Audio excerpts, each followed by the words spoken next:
Hi all, ലോമിനൻസ് job സെക്യൂരിറ്റിയുടെ 7 days to Clear സീരീസിലെ 4ാമത്തെ ദിവസത്തെ വീഡിയോയിലേക്ക് എല്ലാവർക്കും സ്വാഗതം. ഇന്ന് നമ്മൾ GK കറണ്ട് അഫയേഴ്സിൻ്റെ ടോപ്പിക്കിലെ കുറച്ച് ഇമ്പോർട്ടൻ്റ് ആയിട്ടുള്ള പോർഷൻസ്, അത് വരാൻ ചാൻസ് ഉള്ള ക്വസ്റ്റ്യൻസ്, അതൊക്കെയാണ് നോക്കാൻ പോകുന്നത്. അപ്പോൾ ഇന്ന് നമ്മുടെ മുമ്പിൽ 4-5 ദിവസം മാത്രമേ ഉള്ളൂ ക്ലിയർ എക്സാമിനായിട്ട്. അപ്പോൾ എല്ലാവരും വളരെ കോൺസെൻട്രേറ്റഡ് ആയിട്ട് വേറെ ഡിസ്ട്രാക്ഷൻസിലേക്കൊന്നും പോവാതെ ക്ലീ മാത്രം കോൺസെൻട്രേറ്റ് ചെയ്തുകൊണ്ട് പഠിക്കാൻ ശ്രദ്ധിക്കുക. അപ്പോൾ വീഡിയോയിലേക്ക് പോകുന്നതിന് മുൻപ് എനിക്ക് ആദ്യമായിട്ട് പറയാനുള്ളത് GK ആൻഡ് CA ആണെന്ന് ഞാൻ ഓൾറെഡി പറഞ്ഞു. GK ആൻഡ് കറണ്ട് അഫയേഴ്സിൽ പൊതുവിൽ എല്ലാവരും ചോദിക്കുന്ന ഒരു കാര്യമാണ്, സാർ GK എത്ര ക്വസ്റ്റ്യൻ വരും, കറണ്ട് അഫയേഴ്സ് എത്ര ക്വസ്റ്റ്യൻ വരും എന്നുള്ളത് സ്ഥിരമായിട്ട് കാണുന്ന, ക്ലാസ്സിലായാലും ഓൺലൈനിലായി കഴിഞ്ഞാൽ എല്ലാവരും സ്ഥിരമായിട്ട് കാണുന്ന ഒരു എൻക്വയറിയാണത്. അപ്പോൾ സത്യം പറഞ്ഞാൽ അങ്ങനെ ഒരു total number of questions from GK അല്ലെങ്കിൽ total number of questions from current affairs എന്ന് പറയുന്ന ഒരു ബാർ സെറ്റ് ചെയ്തിട്ടില്ല. നമ്മൾ പ്രീവിയസ് ഇയർ ക്വസ്റ്റ്യൻ പേപ്പേഴ്സ് നോക്കിക്കഴിഞ്ഞാൽ നമുക്ക് കാണാൻ വേണ്ടി പറ്റും, കറണ്ട് അഫയേഴ്സ് ക്വസ്റ്റ്യൻസ് ഗ്രാജുവലി കുറഞ്ഞു വരുന്ന ഒരു സംഭവമാണ് കാണുന്നത്. ഓരോ വർഷം, കഴിഞ്ഞ വർഷത്തെ പേപ്പറിൽ 10-12 ക്വസ്റ്റ്യൻസേ കറണ്ട് അഫയേഴ്സിന് കാണുന്നുള്ളൂ. കൂടുതലായിട്ടും സ്റ്റാറ്റിക് GK ക്വസ്റ്റ്യൻസ് ആണ്. കഴിഞ്ഞ വർഷം വരെ 45 ക്വസ്റ്റ്യൻസ് ആയിരുന്നു. അതിൽ 10-12 ചോദ്യങ്ങൾ മാത്രമേ കറണ്ട് അഫയേഴ്സിന് ഉണ്ടായിട്ടുണ്ടായിരുന്നുള്ളൂ. അത് international level, national level, state ലെവലൊക്കെ ചോദിച്ചിട്ടുണ്ട്. അപ്പോൾ ഇങ്ങനെ ഒരു നമ്പറിൻ്റെ കാര്യത്തിൽ സത്യം പറഞ്ഞ ഒരു ക്ലാരിറ്റി ഇല്ല. ഈ വർഷം അത് പാറ്റേൺ മാറി 27 ക്വസ്റ്റ്യൻസ് ആയിട്ടുണ്ട്. അപ്പോഴും കഴിഞ്ഞ വർഷത്തെ ഒരു പാറ്റേൺ വെച്ച് കമ്പയർ ചെയ്യുന്ന സമയത്ത് ഒരു 5-6 കറണ്ട് അഫയേഴ്സ് ക്വസ്റ്റ്യൻസ് നമുക്ക് എക്സ്പെക്റ്റ് ചെയ്യാം. അത് ഇനി 27 ആക്കി ഷോർട്ടാക്കിയത് കൊണ്ട് നമ്പർ കൂടാൻ ചാൻസ് ഉണ്ട് അല്ലെങ്കിൽ കുറയാൻ ചാൻസ് ഉണ്ട്, പറയാൻ പറ്റില്ല. അപ്പോൾ ആദ്യം ഒരു ഇൻട്രൊഡക്ഷനായിട്ട് എനിക്ക് അതാണ് പറയാനുള്ളത്. അതോടൊപ്പം തന്നെ സ്ഥിരമായിട്ട് കണ്ടുവരുന്ന ഒരു സംശയമാണ് ഏത് പഠിക്കണം, ഏത് പഠിക്കേണ്ട, ഏത് ടോപ്പിക്ക് വരും എന്നുള്ളൊരു ചോദ്യം. അങ്ങനെ നോക്കുന്ന സമയത്ത് ഏതൊക്കെ ടോപ്പിക്സ് ആണ് വരാൻ ചാൻസ് ഉള്ളത്, കഴിഞ്ഞ ഒരു 10 വർഷത്തെ ക്വസ്റ്റ്യൻ പേപ്പേഴ്സ് എടുത്ത് നോക്കിക്കഴിഞ്ഞാൽ സ്ഥിരമായിട്ട് കാണുന്ന ടോപ്പിക്സ് ഏതാണ്, അതിൽ നിന്ന് എന്ത് ക്വസ്റ്റ്യൻ വരാം എന്നുള്ളൊരു ഡിസ്കഷനാണ് നമ്മൾ ചെയ്യാൻ പോകുന്നത്. അതോടൊപ്പം തന്നെ പറഞ്ഞു വെക്കാനുള്ള മറ്റൊരു കാര്യം, 7 ദിവസം കൊണ്ടോ അല്ലെങ്കിൽ 7 ആഴ്ച കൊണ്ടോ പഠിച്ച് തീർക്കാൻ പറ്റിയ ഒരു ടോപ്പിക്കല്ല GK ആൻഡ് കറണ്ട് അഫയേഴ്സ് എന്ന് പറയുന്നത്. ഇംഗ്ലീഷ് ആണെങ്കിലും ലീഗൽ ആണെങ്കിലും മെൻ്റൽ എബിലിറ്റി ആണെങ്കിലും നമുക്ക് പഠിച്ചെടുക്കാൻ പറ്റുന്ന ഒരു സംഭവമാണ്. ഒരു 7 weeks അല്ലെങ്കിൽ 7 days കൊണ്ടൊക്കെ 1 week കൊണ്ടൊക്കെ എന്തെങ്കിലുമൊക്കെ ചെയ്യാൻ പറ്റുന്ന ടോപ്പിക്സാണ്. പക്ഷേ coming to GK and current affairs നമുക്ക് അങ്ങനെ കംപ്ലീറ്റ് ചെയ്യാൻ പറ്റുന്ന ഒരു സംഭവമല്ല. അപ്പോൾ അതുകൊണ്ട് തന്നെ നമ്മൾ ഇന്നത്തെ വീഡിയോയിൽ എന്ത് പഠിക്കണം എന്നുള്ളതിന് പകരം എവിടെ നിന്ന് പഠിക്കണം, എന്തൊക്കെ ടോപ്പിക്സ് നോക്കണം തുടങ്ങിയ കാര്യങ്ങളാണ് നോക്കാൻ വേണ്ടി പോകുന്നത്. ഇമ്പോർട്ടൻ്റ് ആയിട്ടുള്ള ഒരു ടോപ്പിക്കാണ് പൊളിറ്റിക്കൽ ഇവൻറ്റ്സ് എന്ന് പറയുന്നത്. ഇന്ത്യയിലും നാഷണൽ ലെവൽ, സ്റ്റേറ്റ് ലെവൽ, അതുപോലെ തന്നെ ഇൻ്റർനാഷണൽ ലെവലിൽ നോക്കി വെക്കേണ്ട ഒരു ഇമ്പോർട്ടൻ്റ് ആയിട്ടുള്ള ഒരു ടോപ്പിക്കാണ് പൊളിറ്റിക്കൽ ഇവൻറ്റ്സ്. അത് നാഷണൽ ലെവലിൽ നോക്കുന്ന സമയത്ത് നമുക്ക് എല്ലാവർക്കും അറിയാം, ഈ വർഷം ലോക്സഭ ഇലക്ഷൻ നടന്നിട്ടുണ്ടായിരുന്നു. അതുമായി റിലേറ്റഡ് ആയിട്ടൊരു ക്വസ്റ്റ്യൻ നമുക്ക് തീർച്ചയായിട്ടും എക്സ്പെക്റ്റ് ചെയ്യാൻ പറ്റുന്നതാണ്. 2-3 ദിവസം മുൻപ് കഴിഞ്ഞ ലോ അക്കാഡമിയുടെ ടെസ്റ്റിൽ, എൻട്രൻസ് എക്സാമിൽ 2 ക്വസ്റ്റ്യൻസ് ആണ് ഇലക്ഷൻ റിലേറ്റഡ് ആയിട്ട് വന്നിട്ടുള്ളത്. ഒന്ന് എഡ്യൂക്കേഷൻ മിനിസ്റ്റർ ആരാണെന്നുള്ളതും, അതുപോലെ തന്നെ VVPAT, നമ്മൾ വോട്ട് ചെയ്യുന്ന മെഷീൻ്റെ ഫുൾ ഫോം, VVPATൻ്റെ ഫുൾ ഫോം എന്താണെന്നുള്ളൊരു ക്വസ്റ്റ്യനും വന്നിട്ടുണ്ടായിരുന്നു. അപ്പോൾ ക്ലിയർ എക്സാമിന് നമുക്ക് തീർച്ചയായിട്ടും എക്സ്പെക്റ്റ് ചെയ്യാൻ പറ്റുന്ന ഒരു ടോപ്പിക്കാണ് ലോക്സഭ ഇലക്ഷൻ. അതുമായി റിലേറ്റഡ് ആയിട്ട് കേരളത്തിൽ ഏത് ഫേസിലാണ് ഇലക്ഷൻ നടന്നത്, ഏത് ദിവസമാണ് നടന്നത്, എത്ര ഫേസായിട്ടാണ് ലോക്സഭ ഇലക്ഷൻ നടന്നിട്ടുണ്ടായിരുന്നത്, അതുപോലെ തന്നെ പുതിയ മിനിസ്റ്റേഴ്സ്, പുതിയ അപ്പോയിൻമെൻറ്റ്സ്, ഇലക്ഷന് ശേഷം നടന്നിട്ടുള്ള പുതിയ അപ്പോയിൻമെൻറ്റ്സ്, പുതിയ മിനിസ്റ്റേഴ്സ്, ലോക്സഭയിലെ അപ്പോയിൻമെൻറ്റ്സ്, അതുപോലെ തന്നെ രാജ്യസഭ തുടങ്ങിയ ഒപ്പോസിഷൻ ലീഡർ തുടങ്ങിയ ഒരുപാട് കാര്യങ്ങൾ, political events coming to India ഉണ്ട്. അപ്പോൾ അതെന്തായാലും തീർച്ചയായിട്ടും നോക്കി വെക്കണം. അപ്പോൾ നാഷണൽ ലെവലിൽ പൊളിറ്റിക്കൽ ഇവൻറ്റ്സ് നോക്കിക്കഴിഞ്ഞാൽ അതുപോലെ ഇമ്പോർട്ടൻ്റ് ആയിട്ട് നോക്കേണ്ട ഒന്നാണ് സ്റ്റേറ്റ് ലെവലായിട്ടുള്ളത്. നമ്മുടെ കേരളത്തിൽ ഇലക്ഷൻ കഴിഞ്ഞിട്ട് ഓൾമോസ്റ്റ് ഒരു 3 വർഷമായി. ഈ ഇടയ്ക്കാണ് 2.5 വർഷം പൂർത്തിയാക്കിയിട്ട് ഒരുപാട് മിനിസ്റ്റേഴ്സ് മാറിയിട്ടുണ്ട്, അവരുടെ വകുപ്പുകൾ മാറിയിട്ടുണ്ട്. അപ്പോൾ അതെല്ലാവരും ഒന്ന് ഇമ്പോർട്ടൻ്റ് ആയിട്ട് എന്തായാലും നോക്കി വെക്കണം. അതുപോലെ തന്നെയാണ് ഇൻ്റർനാഷണൽ ഇവൻറ്റ്സ്. നമുക്കെല്ലാവർക്കും അറിയാം, ബ്രിട്ടനിൽ ഇന്ത്യൻ വംശജനായിട്ടുള്ള ഋഷി സുനക് ആയിരുന്നു, അദ്ദേഹം മാറി പുതിയ ആൾ വന്നിട്ടുണ്ട്. അർജൻറ്റീന, സ്പെയിൻ, അങ്ങനെ ഒരുപാട് കൺട്രീസിൽ മാറിയിട്ടുണ്ട്. US ഇനി ഇലക്ഷൻ നടക്കാൻ പോകുന്നുണ്ട്. അപ്പോൾ US നടക്കാൻ പോകുന്ന എത്രാമത്തെ ഇലക്ഷനാണ്, ഇന്ത്യയിൽ നടന്ന ലോക്സഭ ഇലക്ഷൻ എത്രാമത്തെ ആയിരുന്നു, ബ്രിട്ടനിലെ എത്രാമത്തെ പ്രൈം മിനിസ്റ്റർ ആയിട്ടാണ് കെയർ സ്റ്റാമർ വന്നിട്ടുള്ളത് തുടങ്ങിയ ഒരുപാട് കാര്യങ്ങൾ, പൊളിറ്റിക്കൽ ഇവൻറ്റ്സ്, അത് നാഷണൽ, ഇൻ്റർനാഷണൽ, സ്റ്റേറ്റ് ലെവലിലേക്ക് നോക്കുന്ന സമയത്ത് തീർച്ചയായും നോക്കി വെക്കണം. സ്റ്റേറ്റ് ലെവലിലേക്ക് വരുന്ന സമയത്ത് ഒരു കാര്യം കൂടെ പറയാനുള്ളത്, രാജസ്ഥാൻ, മധ്യപ്രദേശ്, ജാർഖണ്ഡിലൊക്കെ ഒരുപാട് പൊളിറ്റിക്കൽ ഇവൻറ്റ്സ് നടന്നിട്ടുണ്ട്.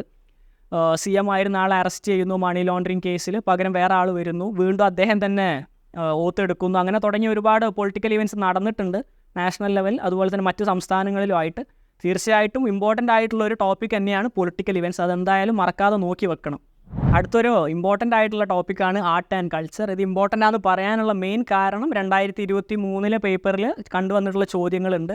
Which district in Kerala is known as land of looms and lores എന്നുള്ളൊരു ക്വസ്റ്റ്യൻ കഴിഞ്ഞ വർഷത്തെ പേപ്പറിൽ ഉണ്ടായിരുന്നു, നമ്മൾ കണ്ടതാണ്. അപ്പോൾ അതുപോലെ തന്നെ അത് ആർട്ട് ആൻഡ് കൾച്ചർ റിലേറ്റഡ് ആയിട്ടുള്ളൊരു ക്വസ്റ്റ്യനാണ്. In which district Ennur is located എന്നുള്ളൊരു ക്വസ്റ്റ്യൻ ഉണ്ടായിരുന്നു. അതൊരു കൾച്ചറൽ പ്രോജക്റ്റ് ആയിട്ട് കേരള ടൂറിസം ഡിപ്പാർട്ട്മെൻറ്റ് കൊണ്ടുവന്നതാണ്. അപ്പം അതുപോലെ തന്നെ ഈ വർഷം ഇനി തീർച്ചയായും ചോദിക്കാൻ ഒരു 99% ചാൻസ് ഉള്ള ഒരു ക്വസ്റ്റ്യനാണ്. Which city in India is recognised as city of literature by UNESCO? കോഴിക്കോടാണ് കിട്ടിയിട്ടുള്ളതെന്ന് അറിയാം. അതിൻ്റെ കൂടെ തന്നെ സിറ്റി ഓഫ് മ്യൂസിക് മധ്യപ്രദേശിലെ ഗ്വാളിയോറിന് കിട്ടിയിട്ടുണ്ട്. തുടങ്ങിയ ആർട്ട് ആൻഡ് കൾച്ചർ റിലേറ്റഡ് ആയിട്ടുള്ള ക്വസ്റ്റ്യൻസ് നമുക്ക് എക്സ്പെക്റ്റ് ചെയ്യാവുന്നതാണ്. കഴിഞ്ഞ വർഷത്തെ ചോദ്യപേപ്പറുകൾ നമ്മൾ കണ്ടിട്ടുമുണ്ടത്. അതുകൊണ്ട് തന്നെ തീർച്ചയായിട്ടും ആർട്ട് ആൻഡ് കൾച്ചർ എന്ന് പറയുന്ന ഒരു ഇമ്പോർട്ടൻറ്റ് ടോപ്പിക്കായിട്ട് തന്നെ കണ്ടുപോകണം. ചന്ദ്രയാൻ 3ൻ്റെ ഒരു ചോദ്യം ഇല്ലാതെ ഈ വർഷത്തെ ക്ലീ പേപ്പർ ഉണ്ടാവുമോ എന്നുള്ളൊരു സംശയമാണ്. അപ്പോൾ തീർച്ചയായിട്ടും സയൻസ് ആൻഡ് ടെക്നോളജിയിൽ നിന്ന് ചന്ദ്രയാൻ അല്ലെങ്കിൽ ആദിത്യ L1 അല്ലെങ്കിൽ ISROയുടെ അച്ചീവ്മെൻറ്റ്സ് ഉണ്ട് ഒരുപാട് ഈ വർഷം. അപ്പോൾ അതിൽ നിന്നൊരു ചോദ്യം തീർച്ചയായും എക്സ്പെക്റ്റ് ചെയ്യാവുന്നതാണ്. കഴിഞ്ഞ വർഷത്തെ ചോദ്യപേപ്പറിൽ 3D പ്രിൻറ്റിംഗ് റിലേറ്റഡ് ആയിട്ടൊരു ക്വസ്റ്റ്യൻ ഉണ്ടായിരുന്നു. ഈ വർഷം അത് ആർട്ടിഫിഷ്യൽ ഇൻ്റലിജൻസ് ആവാം, അല്ലെങ്കിൽ ഓഗ്മെൻറ്റഡ് റിയാലിറ്റി ആവാം, തുടങ്ങിയ സയൻസ് ആൻഡ് ടെക്നോളജി റിലേറ്റഡ് ആയിട്ടുള്ള ക്വസ്റ്റ്യൻസ് തീർച്ചയായും വരാനൊരു സാധ്യതയുണ്ട്. അപ്പോൾ തീർച്ചയായിട്ടും തീരെ ഒമിറ്റ് ചെയ്ത് കളയാതെ വളരെ ഇമ്പോർട്ടൻ്റ് ആയിട്ട് കാണേണ്ട ഒരു ടോപ്പിക് തന്നെയാണ് science and technology. Repeatedly questions കണ്ടുവരുന്ന ഒരു പോർഷനാണ് അവാർഡ്സ്. കഴിഞ്ഞ ഒരു 5 വർഷത്തെ പേപ്പേഴ്സ് എടുത്ത് നോക്കിക്കഴിഞ്ഞാൽ തീർച്ചയായിട്ടും ഏതെങ്കിലും ഒരു അവാർഡ് റിലേറ്റഡ് ആയിട്ടുള്ള ഒരു ക്വസ്റ്റ്യൻ ഉണ്ടാവാറുണ്ട്. ഈ വർഷം നമുക്ക് എക്സ്പെക്റ്റ് ചെയ്യാം. കഴിഞ്ഞ വർഷത്തേതിൽ കേരള ജ്യോതി അവാർഡ് വിന്നർ ആരാന്നുള്ളതായിരുന്നു ക്വസ്റ്റ്യൻ. ഈ വർഷത്തിലേക്ക് വരുന്ന സമയത്ത് ഇന്ത്യയുടെ ഹയസ്റ്റ് സിവിലിയൻ ഓണർ ആയിട്ടുള്ള ഭാരതരത്ന റിലേറ്റഡ് ആയിട്ടൊരു ചോദ്യം നമുക്ക് എക്സ്പെക്റ്റ് ചെയ്യാം. 2-3 വർഷങ്ങൾക്ക് ശേഷമാണ് ഈ വർഷം ഭാരതരത്ന അതും 5 പേർക്ക് കൊടുക്കുന്നത്, ചരിത്രത്തിൽ ആദ്യമായിട്ട്. അപ്പോൾ അതുകൊണ്ട് തന്നെ ഒരു ക്വസ്റ്റ്യൻ ഭാരതരത്ന ഇന്ത്യയുടെ ഹയസ്റ്റ് സിവിലിയൻ ഓണർ നമുക്ക് എക്സ്പെക്റ്റ് ചെയ്യാവുന്നതാണ്. പത്മ അവാർഡ്സ് ടോട്ടൽ നമ്പർ എത്ര പേർക്ക് കൊടുത്തു, അതിൽ പത്മ അവാർഡ്സ് എത്ര കാറ്റഗറി ആയിട്ടാണുള്ളത്, അതിൽ പത്മവിഭൂഷൺ എത്ര പേര് വിൻ ചെയ്തു, അതിലെത്ര മലയാളികളുണ്ട്, പത്മഭൂഷൺ എത്ര പേര് വിൻ ചെയ്തു, അതിൽ മലയാളികളുണ്ടോ, പത്മശ്രീ ഉണ്ടെങ്കിൽ അതിൽ മലയാളികളുണ്ടോ, തുടങ്ങിയ ഡീറ്റെയിൽഡ് ആയിട്ട് ഇൻഡെപ്ത് ആയിട്ടുള്ളൊരു ലേണിംഗ് നമ്മളെന്തായാലും നാഷണൽ ലെവലിലുള്ള അവാർഡ്സിനെ പറ്റിയിട്ട് നടത്തുന്നത് തീർച്ചയായിട്ടും നല്ലതായിരിക്കും. അതുപോലെ തന്നെ ഇമ്പോർട്ടൻ്റ് ആണ് ഗാലൻട്രി അവാർഡ്സ്, ഫിലിമിൽ കൊടുക്കുന്ന ഫിലിം റിലേറ്റഡ് ആയിട്ടുള്ള അവാർഡ്സ്. അത് നമ്മൾ വീഡിയോയിൽ പറയുന്നുണ്ട്. ഫിലിം റിലേറ്റഡ് ആയിട്ടുള്ള അവാർഡ്സ് നോക്കണം. അതുപോലെ തന്നെ സ്റ്റേറ്റ് ലെവലിൽ വരുന്ന സമയത്ത് ഹയസ്റ്റ് സിവിലിയൻ ഓർഡർ ആയിട്ടുള്ള കേരള ജ്യോതി, ഹയസ്റ്റ് ലിറ്റററി അവാർഡുകൾ Ezhuthachan award, Vayalar award, ONV Kurup memorial award തുടങ്ങിയ ഒരുപാട് അവാർഡ്സ് ഉണ്ട്. അതൊക്കെ തീർച്ചയായിട്ടും നോക്കി പോകേണ്ട തന്നെ ഒരു ടോപ്പിക് തന്നെയാണ് അവാർഡ്സ്. നമ്മൾ മെൻഷൻ ചെയ്യാതെ പോയ ഒരുപാട് ഈ വീഡിയോയിൽ മെൻഷൻ ചെയ്യാതെ പോയ അവാർഡ്സിനെ പറ്റിയിട്ടുള്ള ഒരു വീഡിയോ നമ്മൾ മുൻപ് ചെയ്തിട്ടുണ്ട്, നമ്മുടെ ചാനലിലുണ്ട്. അത് റെഫർ ചെയ്യുന്നത് തീർച്ചയായിട്ടും യൂസ്ഫുൾ ആയിരിക്കും. വളരെ ഫേമസ് ആയിട്ടുള്ള ഇൻ്റർനാഷണൽ അവാർഡ്സാണ് നൊബേൽ, അതുപോലെ തന്നെ ബുക്കർ പ്രൈസ് തുടങ്ങിയ ഒരുപാട് അവാർഡ്സ് ഉണ്ട്. അതിൻ്റെ വിന്നേഴ്സ്, അതുപോലെ തന്നെ ഇന്ത്യ ഗവൺമെൻറ് കൊടുക്കുന്ന മറ്റ് ഫിലിം ഫീൽഡിലായാലും ലിറ്ററേച്ചറിലായാലും കൊടുക്കുന്ന ജ്ഞാനപീഠം തുടങ്ങിയ അവാർഡ്സ്, അങ്ങനെ ഒരുപാട് ഒട്ടനേകം അവാർഡ്സ് നിലവിൽ ഇന്ത്യയിലും ഓൾ ഓവർ ദി വേൾഡ് ആയിട്ടും കൊടുത്തുകൊണ്ടിരിക്കുന്നുണ്ട്. വർഷങ്ങളായിട്ട് നമ്മൾ നോക്കുകയാണെങ്കിൽ ചോദ്യം വന്ന് കാണാറുമുണ്ട്. അപ്പോൾ തീർച്ചയായിട്ടും നോക്കി വെക്കേണ്ട ഒരു ടോപ്പിക് തന്നെയാണ് അവാർഡ്സ്. വീഡിയോൻ്റെ സ്റ്റാർട്ടിങ്ങിൽ പറഞ്ഞ പോലെ തന്നെ ലോക്സഭ ഇലക്ഷൻ കഴിഞ്ഞ് നിൽക്കുന്ന സമയമാണ്. ഒരുപാട് കമ്മീഷൻസിൻ്റെ ചെയർപേഴ്സൺസ് മാറിയിട്ടുണ്ട്, ഇനി മാറാനുള്ളതും ഉണ്ടാവും. അപ്പോൾ അതുകൊണ്ട് തന്നെ തീർച്ചയായിട്ടും നോക്കി വെക്കേണ്ട ഇമ്പോർട്ടൻ്റ് ആയിട്ടുള്ള ഒരു ടോപ്പിക്കാണ് important appointments and office bearers. അപ്പോൾ നോക്കി വെക്കേണ്ട ഒരു ലോ എൻട്രൻസിന് ആയതുകൊണ്ട് തന്നെ നമ്മൾ നോക്കി വെക്കേണ്ട ഒന്നാണ് ലോ കമ്മീഷൻ റിലേറ്റഡ് ആയിട്ടുള്ളത്. ലോ മിനിസ്റ്റർ, പുതിയ ലോ മിനിസ്റ്റർ ആരാണ്, ലോ കമ്മീഷൻ്റെ ചെയർപേഴ്സൺ ആരാണ്, ഈ കമ്മീഷൻസിൻ്റെ ടേം എത്രയാണ്, അവരുടെ ക്വാളിഫിക്കേഷൻസ് എന്തൊക്കെയാണ് വേണ്ടത് തുടങ്ങിയ കാര്യങ്ങൾ നമ്മൾ 2 ദിവസം മുൻപ് കഴിഞ്ഞ ലോ അക്കാഡമിയിലെ സമയത്ത് എക്സാമിൻ്റെ ക്വസ്റ്റ്യൻ പേപ്പർ നോക്കുന്ന സമയത്ത് നമുക്ക് കാണാം. ഹ്യൂമൻ റൈറ്റ്സ് കമ്മീഷൻ്റെ ചെയർമാൻ ആയിരുന്നു, ആരാണെന്നുള്ളതായിരുന്നു ക്വസ്റ്റ്യൻ എന്നാണ് ഞാൻ മനസ്സിലാക്കുന്നത്. ലേറ്റസ്റ്റ് അപ്പോയിൻമെൻറ്റ് നോക്കുന്ന സമയത്ത് ലോ എൻട്രൻസ് ആയതുകൊണ്ട് ഞാൻ നേരത്തെ പറഞ്ഞ പോലെ നോക്കി വെക്കേണ്ടതാണ് ചീഫ് ജസ്റ്റിസ് ഓഫ് ഇന്ത്യ, അതുപോലെ തന്നെ നമ്മുടെ സ്റ്റേറ്റിൻ്റെ ചീഫ് ജസ്റ്റിസ്. നമ്മുടെ സ്റ്റേറ്റിന് ഇപ്പോൾ നിലവിലൊരു ചീഫ് ജസ്റ്റിസ് പെർമനൻ്റ് ആയിട്ടുണ്ടോ, അല്ലെങ്കിൽ മുൻപ് ആരായിരുന്നു അവസാനത്തെ പെർമനൻ്റ് ആയിട്ടുള്ള ചീഫ് ജസ്റ്റിസ് ആരായിരുന്നു, ഇന്ത്യയുടെ എത്രാമത്തെ ചീഫ് ജസ്റ്റിസ് ആണ് നിലവിലുള്ളത്, കേരളത്തിൽ എത്ര ചീഫ് ജസ്റ്റിസുമാരുണ്ടായിട്ടുണ്ട് മുതലായ കാര്യങ്ങൾ കൂടെ നോക്കി വെക്കുന്നത് തീർച്ചയായും യൂസ്ഫുൾ ആയിരിക്കും. കഴിഞ്ഞ വർഷത്തെ 5 ഇയർ ആണെങ്കിലും 3 ഇയറിലാണെങ്കിലും ചോദിക്കാത്ത ഒരു പോർഷനാണ് ഇമ്പോർട്ടൻറ്റ് ഡേയ്സ്. പക്ഷേ നമ്മളൊരു കഴിഞ്ഞ ഒരു 5 വർഷത്തെ പേപ്പേഴ്സ് എടുത്ത് നോക്കുന്ന സമയത്ത് അതിൽ 2-3 പേപ്പറിൽ നമുക്ക് തീർച്ചയായും കാണാൻ സാധിക്കുന്ന ഒന്നാണ് ഇമ്പോർട്ടൻറ്റ് ഡേയ്സ്. അപ്പോൾ അതൊന്ന് നോക്കി വെക്കണം. എന്തുകൊണ്ടാണ് ആ ദിവസം അങ്ങനെ സെലിബ്രേറ്റ് ചെയ്യുന്നത്? ഈ വർഷം ചോദിക്കാൻ ചാൻസ് ഉള്ള ഒന്നാണ് നാഷണൽ സ്പേസ് ഡേ എന്ന് പറയുന്ന ഒരു സംഭവം. ഈ വർഷം ചന്ദ്രയാൻ 3 ലാൻഡ് ചെയ്തതുകൊണ്ട് August 23 നാഷണൽ സ്പേസ് ഡേ ആയിട്ട് സെലിബ്രേറ്റ് ചെയ്യാൻ നരേന്ദ്രമോദി പ്രൈം മിനിസ്റ്റർ പറഞ്ഞിട്ടുണ്ട്. അപ്പോൾ അതുകൊണ്ട് തന്നെ അതൊരു ക്വസ്റ്റ്യൻ വരാൻ ചാൻസ് ഉണ്ട്. അതുപോലെ തന്നെ ജാവലിൻ ഡേ എന്ന് പറയുന്ന ഒരു ഡേ, ജാവലിൻ ത്രോയിൽ നീരജ് ചോപ്ര വിൻ ചെയ്ത ഡേറ്റ് നമ്മൾ നാഷണൽ ജാവലിൻ ഡേ ആയിട്ട് സെലിബ്രേറ്റ് ചെയ്യുന്നുണ്ട്. ഈ വർഷം ഒളിമ്പിക്സ് നടന്നതുകൊണ്ടും Neeraj Chopra silver medal win ചെയ്തതുകൊണ്ടും ഒരു ക്വസ്റ്റ്യൻ അതുമായി റിലേറ്റഡ് ആയിട്ട് വരാൻ ചാൻസ് ഉണ്ട്. അതുപോലെ തന്നെ നാഷണൽ ലോ ഡേ, അങ്ങനെ ഒരുപാട് ഡേയ്സ് നമ്മൾ സെലിബ്രേറ്റ് ചെയ്യാറുണ്ട്. എൻവയോൺമെൻറ്റ് ഡേ എന്നൊക്കെ പറഞ്ഞിട്ട്, ഫ്രീ ടൊബാക്കോ ഡേ, അങ്ങനെ ഒരുപാട് ഡേയ്സ് നമ്മൾ സെലിബ്രേറ്റ് ചെയ്യാറുണ്ട്. അപ്പോൾ അതിൽ ഇമ്പോർട്ടൻ്റ് ആയിട്ടുള്ള ഡേയ്സ് എന്തായാലും നോക്കി വെക്കുക. നമ്മുടെ ജോബ് സെക്യൂരിറ്റിയുടെ ഗൈഡ് യൂസ് ചെയ്യുന്ന ആളുകളാണെങ്കിൽ അതിൽ എല്ലാ മാസത്തെയും ഒരു 10ഓളം ഇമ്പോർട്ടൻറ്റ് ഡേയ്സ് വെച്ചിട്ട് 4-5 പേജായിട്ട് വൈഡായിട്ട് കൊടുത്തിട്ടുണ്ട്, ഡീറ്റെയിൽഡ് ആയിട്ട്. അപ്പോൾ അതൊന്ന് എടുത്ത് നോക്കാനായിട്ട് എല്ലാവരും ശ്രദ്ധിക്കുക. ക്ലീ എക്സാമിൻ്റെ ഒരു പാറ്റേൺ എടുത്ത് നോക്കിക്കഴിഞ്ഞാൽ എല്ലാ വർഷവും ഓരോ ചോദ്യം വെച്ച് ചോദിച്ചിട്ടുള്ള ഒരു പോർഷനാണ് ഫസ്റ്റ് ഇൻ ഇന്ത്യ അല്ലെങ്കിൽ ഫസ്റ്റ് ഇൻ കേരള. ഇതിലേതെങ്കിലും ഒരു ക്വസ്റ്റ്യൻ ഇല്ലാത്ത ഒരു ക്വസ്റ്റ്യൻ പേപ്പർ ക്ലീ ഇതുവരെ എൻട്രൻസ് നടത്തിയിട്ടുണ്ടോ എന്ന് ചോദിച്ചാൽ ഇല്ല എന്ന് പറയുന്നതായിരിക്കും കുറച്ചുകൂടെ നല്ലത്. അപ്പോൾ കഴിഞ്ഞ വർഷത്തെ പേപ്പറിലും ഉണ്ടായിരുന്നു first female cabinet minister in India എന്നുള്ളതായിരുന്നു ക്വസ്റ്റ്യൻ. നിങ്ങൾ ആക്ച്വൽ പേപ്പേഴ്സ് മോക്കൊക്കെ ചെയ്യുന്ന സമയത്ത് കണ്ടിട്ടുണ്ടാവും. ഏത് ആക്ച്വൽ പേപ്പർ എടുത്ത് നോക്കിക്കഴിഞ്ഞാലും ഏത് മോക്ക് എടുത്ത് നോക്കിക്കഴിഞ്ഞാലും നമ്മുടെ ഓൾ കേരള മെഗാ മോക്കിലും ഫസ്റ്റ് ഇൻ ഇന്ത്യ അല്ലെങ്കിൽ ഫസ്റ്റ് ഇൻ കേരള ഒരു ക്വസ്റ്റ്യൻ നിങ്ങൾക്ക് കാണാൻ വേണ്ടി സാധിക്കും. അത്രയും ഇമ്പോർട്ടൻ്റ് ആയിട്ടുള്ളൊരു പോർഷനാണ് ഫസ്റ്റ് ഇൻ ഇന്ത്യ, അതുപോലെ തന്നെ ഫസ്റ്റ് ഇൻ കേരള. ഇതിലേതെങ്കിലും ഒരു ക്വസ്റ്റ്യൻ തീർച്ചയാണ്.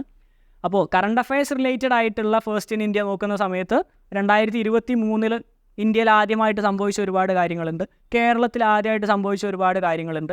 അതുമായി റിലേറ്റഡ് ആയിട്ടുള്ള ഒരുപാട് ക്വസ്റ്റ്യൻസ് നമ്മൾ ഡൈജസ്റ്റിൽ കൊടുത്തിട്ടുണ്ട്. നമ്മുടെ ലോ എവിഡൻസിൻ്റെ ആപ്പിലും അവൈലബിൾ ആണ്. അപ്പോൾ ആപ്പ് ഇൻസ്റ്റാൾ ചെയ്തിട്ട് യൂസ് ചെയ്യുന്ന ആളുകൾ അത് തീർച്ചയായിട്ടും ചെയ്യണം എന്നാണ് പറയാനുള്ളത്. ഹിസ്റ്ററി നമ്മൾ പ്രിപ്പയർ ചെയ്യുന്ന സമയത്ത് ഇമ്പോർട്ടൻ്റ് ആയിട്ട് നോക്കേണ്ടതാണ് കേരള ഹിസ്റ്ററി, ഇന്ത്യയുടെ ഹിസ്റ്ററി, അതുപോലെ തന്നെ വേൾഡ് വാർ റിലേറ്റഡ് ആയിട്ടുള്ള ക്വസ്റ്റ്യൻസ്. മൂന്നിൽ നിന്ന് നമുക്ക് പ്രീവിയസ് ഇയർ ക്വസ്റ്റ്യൻ പേപ്പേഴ്സ് നോക്കിക്കഴിഞ്ഞാൽ ക്വസ്റ്റ്യൻസ് വരുന്നത് കാണാം. കേരളത്തിലേക്ക് വരുന്ന സമയത്ത് നമ്മൾ നോക്കേണ്ട ഇമ്പോർട്ടൻ്റ് ആയിട്ടുള്ളതാണ് ഈ മലബാർ റിബിലിയൻ, അതുപോലെ തന്നെ wagon tragedy, temple entry proclamation, അതുപോലെ തന്നെ ട്രാവൻകൂർ റീജിയനിലായിട്ട് ഒരുപാട് റിവോൾട്ട്സ് കാര്യങ്ങളെല്ലാം നടന്നിട്ടുണ്ട് പ്രീ ഇൻഡിപെൻഡൻസിൽ. അപ്പോൾ അത് തീർച്ചയായിട്ടും നോക്കി വെക്കണം. ഇന്ത്യൻ ഹിസ്റ്ററിയിലേക്ക് വരുന്ന സമയത്ത് ഇമ്പോർട്ടൻ്റ് ആയിട്ടുള്ള ഇൻഡിപെൻഡൻസ് മൂവ്മെൻറ്റ്സ് തീർച്ചയായിട്ടും നോക്കി വെക്കേണ്ടതാണ്. ഈ ജാലിയൻ വാലാബാഗ് മസാക്കർ, ക്വിറ്റ് ഇന്ത്യ മൂവ്മെൻറ്റ്, അതുപോലെ തന്നെ ചൗരി ചൗര, ചമ്പാരൻ, ഒരുപാട് ഇൻഡിപെൻഡൻസ് മൂവ്മെൻറ്റ്സ് ഇന്ത്യയിൽ നടന്നിട്ടുണ്ട്. അത് തീർച്ചയായിട്ടും നോക്കി വെക്കണം. അതോടൊപ്പം തന്നെ നോക്കി വെക്കേണ്ട കുറച്ച് കാര്യങ്ങളുണ്ട്. അതിലൊന്നാണ് ഈ എംപറേഴ്സ്, മുൻപ് ഇന്ത്യ ഭരിച്ചിരുന്ന ഈ ഡൽഹി സുൽത്താനേറ്റ്, മുഗൾ എംപറർ, ചോല ഡൈനാസ്റ്റി തുടങ്ങിയതിൽ നമ്മൾ ക്വസ്റ്റ്യൻസ് കാണാറുണ്ട്. ഈ ബാബർ, അക്ബർ അല്ലെങ്കിൽ മുഗൾ എംപറർ റിലേറ്റഡ് ആയിട്ട് എല്ലാ വർഷവും ചോദ്യങ്ങൾ കണ്ടു വരാറുണ്ട്. അപ്പോൾ തീർച്ചയായിട്ടും അതും കൂടെ ഒന്ന് ഹിസ്റ്ററി നോക്കുന്ന സമയത്ത് പ്രിപ്പറേഷനിൽ ഉൾപ്പെടുത്തുക. മറ്റൊന്ന് ഇമ്പോർട്ടൻ്റ് ആയിട്ടുള്ളതാണ് world wars. History international level ഹിസ്റ്ററിയിൽ ചോദിക്കുന്ന ഒരു ക്വസ്റ്റ്യൻ ആണ് world wars related. World war 1 ഏത് ഡേറ്റ് ആയിരുന്നു, അതിൽ ആലൈഡ് പവേഴ്സ് ഏതൊക്കെയായിരുന്നു, ആക്സിസ് പവേഴ്സ് ഏതൊക്കെയായിരുന്നു. വേൾഡ് വാർ 2 നമുക്കറിയാം, വേൾഡ് വാർ 2 ശേഷമാണ് യുണൈറ്റഡ് നേഷൻസിൻ്റെ ഫോർമേഷൻ ഉണ്ടായത്. അപ്പോൾ വേൾഡ് വാർ 2 ആലൈഡ് പവേഴ്സ് ആരൊക്കെയായിരുന്നു, ആക്സിസ് പവേഴ്സ് ആരൊക്കെയായിരുന്നു, അതിൽ വേൾഡ് വാർ വിൻ ചെയ്തിട്ടുള്ളത് ആരാണ്, തുടങ്ങിയ കാര്യങ്ങൾ കൂടെ നോക്കി വെക്കുന്നത് തീർച്ചയായിട്ടും യൂസ്ഫുൾ ആയിരിക്കും. Dominance job secure 7 days to GLE. ഇന്ന് ഫോർത്ത് ഡേ GK കറണ്ട് അഫയേഴ്സിൻ്റെ ഒരു വീഡിയോ ആണ് നിങ്ങൾ കണ്ടിട്ടുള്ളത്. ഇപ്പോൾ വളരെ ഇമ്പോർട്ടൻ്റ് ആയിട്ടുള്ള ക്വസ്റ്റ്യൻ വരാൻ ചാൻസ് ഉണ്ടെന്ന് ഉറപ്പുള്ള ഭാഗത്തിനെ പറ്റിയിട്ട് മാത്രമാണ് നമ്മൾ ഇന്ന് ഡിസ്കസ് ചെയ്തിട്ടുള്ളത്. GLEക്ക് പ്രിപ്പയർ ചെയ്യുന്ന എല്ലാവർക്കും ഈ വീഡിയോ യൂസ്ഫുൾ ആവുമെന്ന് വിചാരിക്കുന്നു. അതുപോലെ തന്നെ ജോബ് സെക്യൂറുടെ 7 days to GLEയും വളരെ യൂസ്ഫുൾ ആയിരിക്കും എന്നാണ് ഞാൻ വിശ്വസിക്കുന്നത്. അപ്പോൾ വീഡിയോ ഇഷ്ടമായിട്ടുണ്ടെന്ന് എല്ലാവരും ലൈക്ക് ചെയ്യുക, അതുപോലെ തന്നെ പ്രിപ്പയർ ചെയ്യുന്ന ഫ്രണ്ട്സിന് ഷെയർ ചെയ്ത് കൊടുക്കുക. അടുത്തൊരു വീഡിയോ ആയിട്ട് വീണ്ടും കാണാം.